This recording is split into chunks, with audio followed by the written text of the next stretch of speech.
Hey, hey, hey, come on in, come on in. I hope you are having the most amazing Monday because today we are going to have a good time.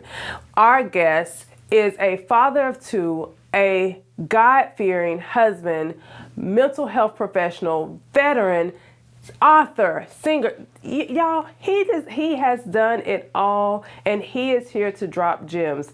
Up next is Michael Dangerfield, a local business owner of All In Therapy, right after this break. Stay tuned.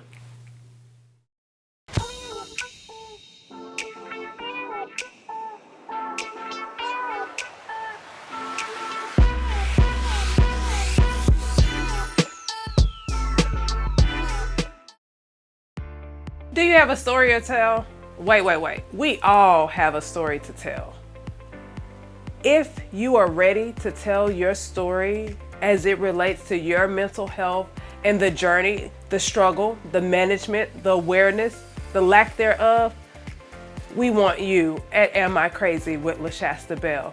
And what about sponsorship? Oh, thanks for asking. Because there's also the opportunity for sponsorship. Do you have a product? Do you have an event that you want to shout to the world? If so, check out our sponsorship. Same place as the guest form. See you soon. Thank you again so much for joining us on Am I Crazy? I really appreciate you taking time to come in and share your mental health journey. And when we were talking offline, you kind of mentioned, being the runt of the family, which, we see you as a grown man, and I'm like, runt, where's the runt? Right. So tell us about your mental health journey. Yeah, I laugh when I hear you say runt because I'm 6'4", 280, and people are like runt. Yeah, but I'm the youngest of 6 children to my mom, and that journey has been an interesting one. But it started as a kid. Some might call us stair steppers as kids, but each of my siblings are 1 year apart, except for me. I'm 2 years under the next youngest sibling, and so I found myself as a kid always trying to insert myself in and be included, and it was never a sense of natural, hey Mike, what do you think? Come be a part, come play. I was a fall guy. I was baby boy, so if they did something wrong, it's like, hey Mike, just tell mama you did it, and we get a pass. So quite naturally as I got older, I found that was the way for me to be included. If I kind of submitted what I wanted to what they wanted to make them happy, then they would receive me. So they just kind of set things in place. Gotcha. And we never really take time to think about birth order, especially in our community, or even the gap in between siblings. Like, I think now our generation and the millennial generation are more intentional about family planning. That's true. But I think when I think back to my mom and her generation, I don't think it was as much intentionality. And we know, like research says, literally if there is more than like a 4-year gap, you kind of draw a line and you raising 2 sets of kids. But then I can't think of the guy's name, but he wrote a whole book on birth order. And so understanding the value in that and how it contributes to mental health, I think just right there we put a pin in like parents like, hey. Yeah, for real. Because baby boy can be baby boy or be baby girl, but understanding that treatment of, oh, this is my last one, I got to coddle, I got to hold, right. How the other siblings view it. That's true. There's so much room and work and research that could be done around LaShasta. I can tell you, even from outside of a therapeutic perspective, just the idea of being at the bottom and, having to get the hand-me-downs, or by the time you come along, the attention about setting things in place is pretty much gone out the window because it's like, let your older brother show you how to do this or do this, I'll say for me, some of the perks were I didn't really have a whole lot of focus on me just because, I kind of was under the radar or whatever, but like I got into high school, I didn't really have a curfew. It was kind of like, you know what to do, don't do it. You watch your older siblings, you know how you should act. act accordingly, so. So the boundaries were super lax. They were. So how did that play into like your growth and development and your mental health? I know now you can say, yeah, the boundaries was lax, but back then, and when you look back, the journey from high school to the next phase in life, how did it play out for you? I see it as an advantage, LaShasta, because not having so much attention on me allowed me the room to explore and learn and figure some things out on my own. I got to watch my older siblings, see what they did, see how it turned out, see what was good, what was bad, where they praised, did it fall apart, and say, mental note, don't do that. Check, do that, but do it this way. I had the space to do that, whereas, they didn't necessarily have that Gotcha. Leverage or that space to do that. So. Right, because I'm older. I'm the second to the top of 4, and my sister is 4 years younger and under me. And she's often said, like, I kind of watched what you did and what our older brother did and navigated that way. Absolutely. But then also sometimes some of what we did, it was already like a precursor for her. So even if she hadn't done it, is like, oh, no, you're not going to do this. Because right. LaShasta did that. Exactly. Because she did this, I'm going to go and put this in place. But it sounds like with your mom, she didn't necessarily put that in place. She allowed you space to decide for yourself. I don't know if it was intentional on her part. I'm youngest of 6. By the time she had me, she had to be around 35, 36. So at that point, it was kind of like, look.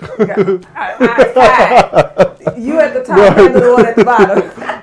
pretty much. So. Got you. But as a young adult and a young teenager, what do you feel like you had that allowed you to have that perspective? Because a lot of teenagers would have taken some of that room and ran with it, but it sounds like you were very strategic in your thinking and how you navigated life. Like, what do you feel like the character trait, or what was the foundation? What was that thing that allowed you to see it different and not run the streets and sell drugs? Yeah. And interesting you say that, because I had some of all that in my family, so I got to see all that.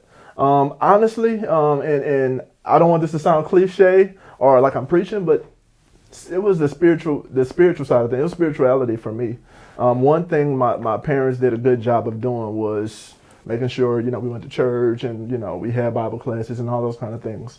For me, though, it just resonated different for me. Like I was that kid who, whereas people were forced to go to church or had learned, I was 15 and probably had went through the Bible on my own accord, so I was like, oh, this is interesting. It was, so that whole morality, spirituality piece for me was, I see what my brothers are doing, I see what my sisters are doing.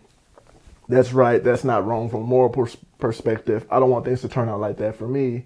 How do I still allow myself to grow and experience things, but do it in a way to where I'm not, compromising my spirituality?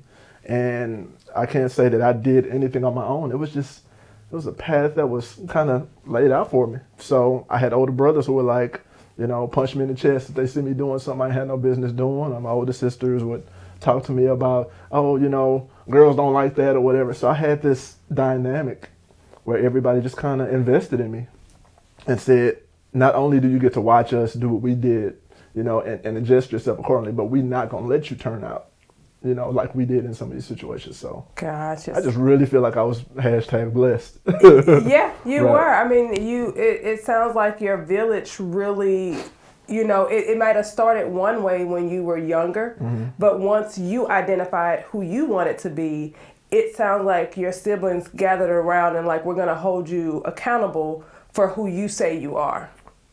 I've never looked at it like that, LaShasta, but as you say that, I mean, absolutely. Even to the point now, even as the youngest, my older siblings would reach out to me. Like my mom had to have a surgery a couple of years back, power of attorney. Michael, you got that, It's like they see something in me, they've invested in the decision I made to go to the military 6 days out of high school to not end up like what I saw around me. Had never been on a plane, had never been outside of Louisiana and, the local area. It was all, I got to do something different.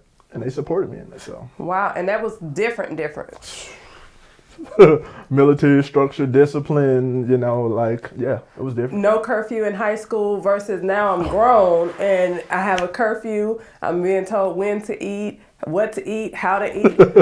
That was some extremity, but it sounds like you knew that you had to go away from what was the norm.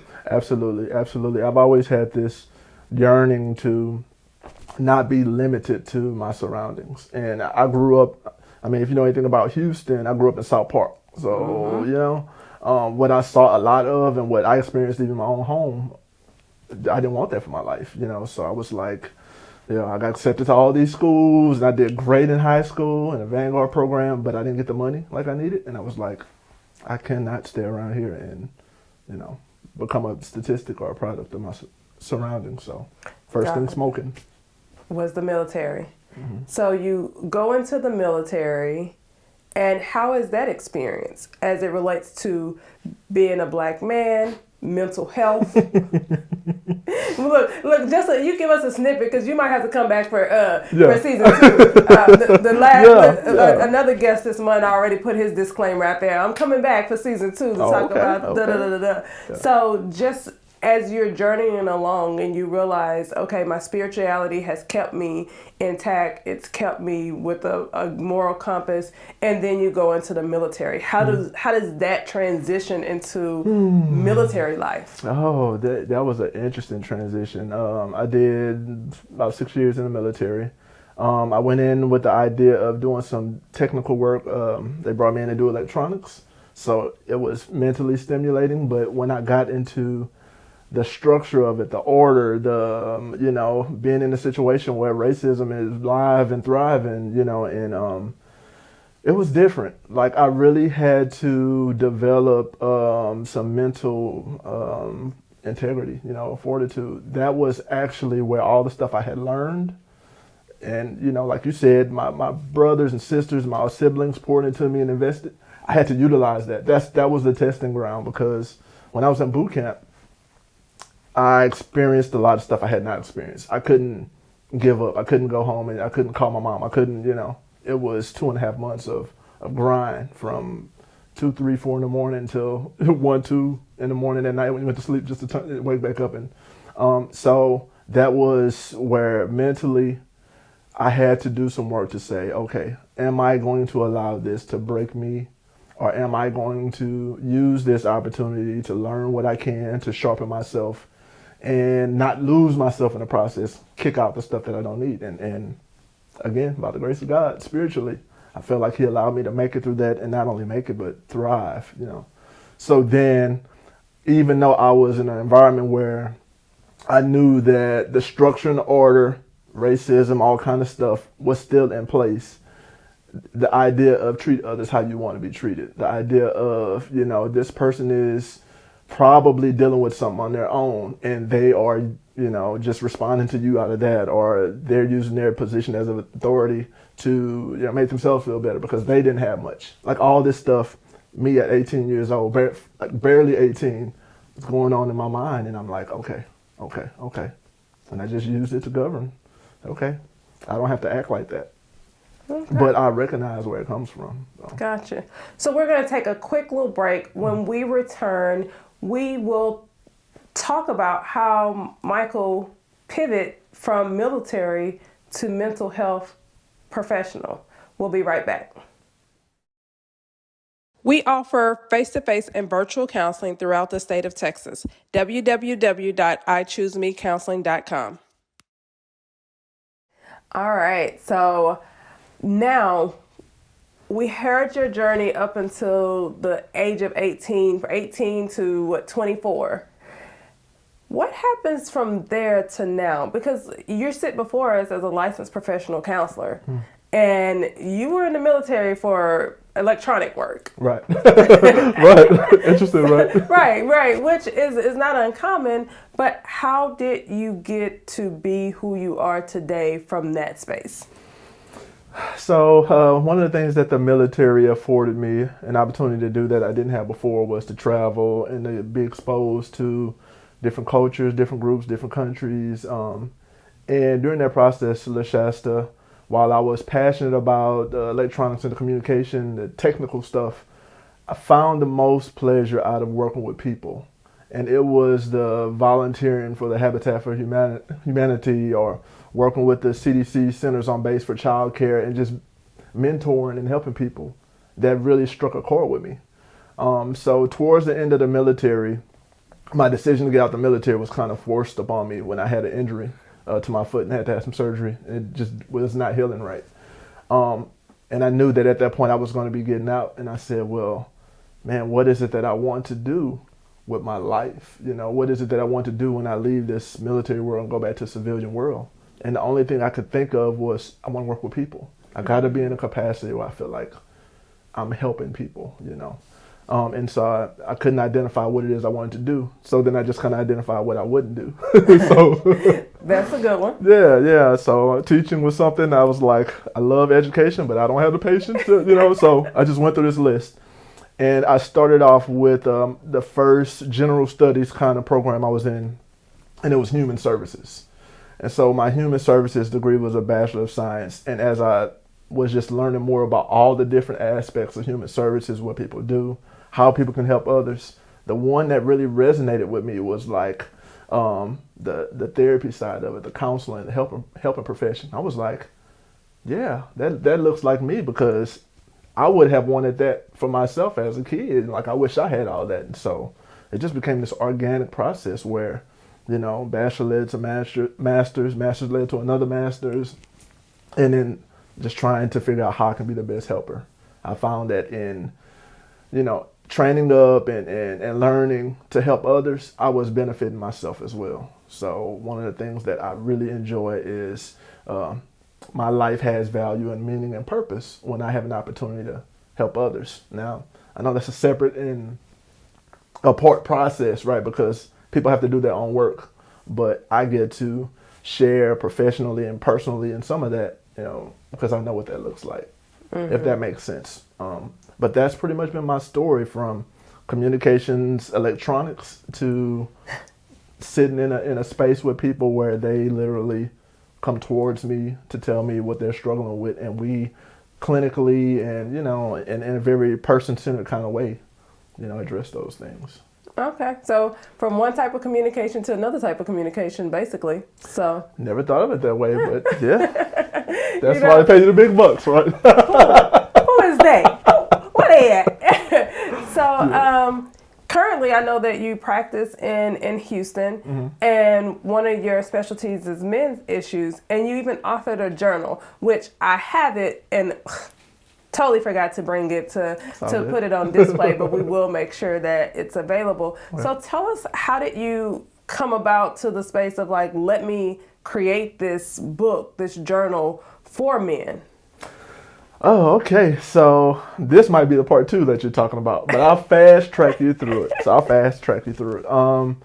I was at a point to where, in working with men, I know from a general perspective that we're not big talkers. You know, it might sound cliche and it might sound generalized, but typically we don't. And there's a whole backstory behind why we're usually not as comfortable in talking. But I wanted to find a way to make a connection with men to where they could have at least a safe space to start to ask themselves these questions.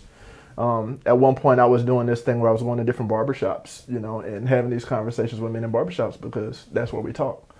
But I said, what can I do to make it more personal and bring it home? So I said, I like to journal. How can I find a way to direct things towards men, you know, to where it makes sense for them? What's important to men? Legacy. Men want to believe and know with some certainty that when they're not here no more, that what they've done, you know, was good and meaningful. And, you know, so I said, what better way for a man to leave a legacy than to be able to write down what he feels, what he thinks, what his views are, what he's scared of, all these things. And if he never has those conversations with people, pass it on to him. I have 2 daughters, and I seize every opportunity I can to have a conversation with them. But just in case we don't talk about everything, you know, hey, one day I might have some great grandkids and I'm not around to see them. But if I've jotted down some of what's core to me, who makes me what I hope to achieve, pass it on to them, then My great grandkids may know me very intimately, though I'm not around to see them. So that was the concept. And the part that I said, well, that's for part 2, was in the process of me writing the book and completing it for myself, I found out, and this is me probably at maybe 35 at that time, that my biological father, who I thought was my father, was actually not my father. And just the whole way that came out. I'm talking social media, Instagram, Facebook stalking and connecting dots, yet something else. That is a part 2. That tell you.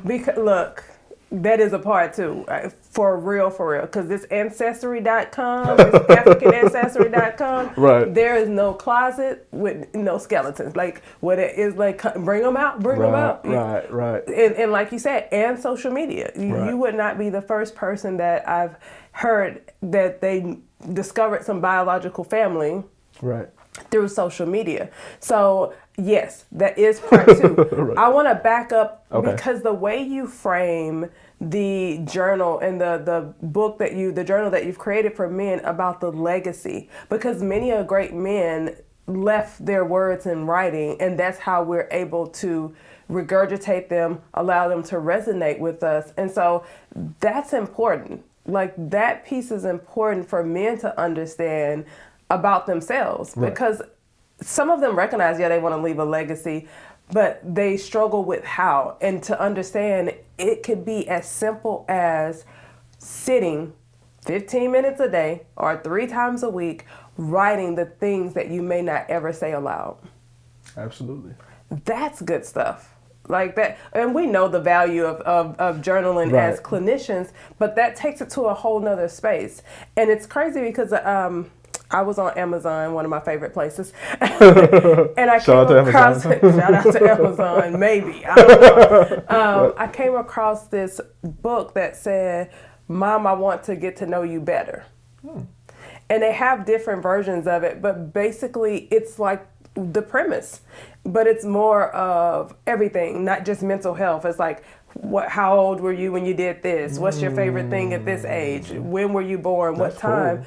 And so it just, like you said, I never thought about it like that. I never thought about it in the way of this becomes legacy. This becomes passed down from generation to generation. So whatever we may dream that we don't manifest, our great, come on now. That's a whole gem. Like I'm hardly ever wordless, but I'm sitting here like, that's good. So tell us, what's the name of the journal? The name of the journal is Reflections of a Man, a Guided Memento. I named it a guided memento because, we all love keepsakes. We all love running across things that belong to, but a guided memento as in a guided journal. So the men don't even actually have to, start from scratch and just, kind of freestyle, because again, that's not typically what we do. So with the questions and with the prompts I give, I also give a little thought myself to kind of lead them into the reflection process. And then I don't have a whole bunch of lines because I know we don't write a lot. So just enough space for, jot some quick notes. Yeah, that's that part. And even with my guided 3-day guided journal, same thing. I didn't put a whole lot of lines because I work with clients with anxiety, and they see all these lines and they think they got to fill it up because the perfectionism come up. And I'm like, It's boxes on the page. As a matter of fact, there's no lines. Just free write. That's smart. Yeah, that's smart. Just 3 boxes. Like just free write. You don't have to fill it all up. And if you need the lines, for my OCD people, the lines are in the back. The line paper in the back. That's smart. Smart. Yeah, I mean, you have really opened our eyes today on birth order and understanding the value of how you treat the baby boy and the baby girl, and also how parents can create space for their kids to make some decisions on their own, and how when we train them up, that they will go in the way that they're trained. It's just a matter of latching on. It's a matter how they latch on. So if you had one thing that you would want to leave with the audience, what would that one thing be? I would say that one thing is to really invest in your mental health. And, as generic as that may sound, listen, we spend so much money and so much time and so much energy on things that often don't benefit us in any kind of, particular way. But when you invest in your own mental health and allow yourself to do that work, then everything else that you do is meaningful, is purposeful, it's worth it, So I can't stress that enough. It's my tagline: invest in your mental health. Invest in your mental health.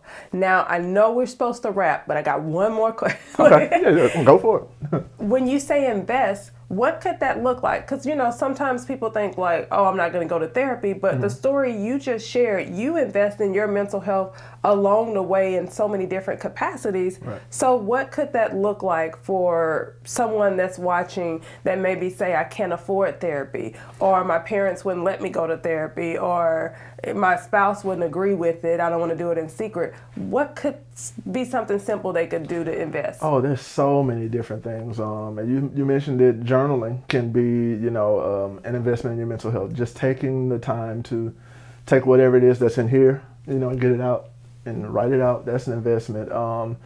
Making more time for the things that you love to do.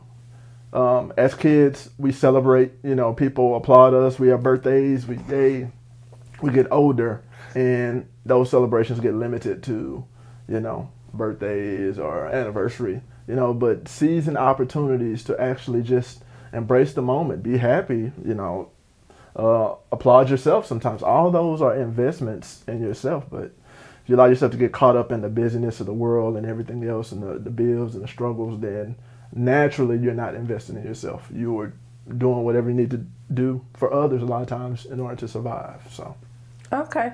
Well, thank you again, Mr. Michael Dangerfield, for coming in, dropping gems, sharing your story. You guys make sure to check him out, allin-therapy.com. allin-therapy.com. He's local here to Houston, but able to see you statewide in the state of Texas. So be sure to plug in, follow him on his Instagram.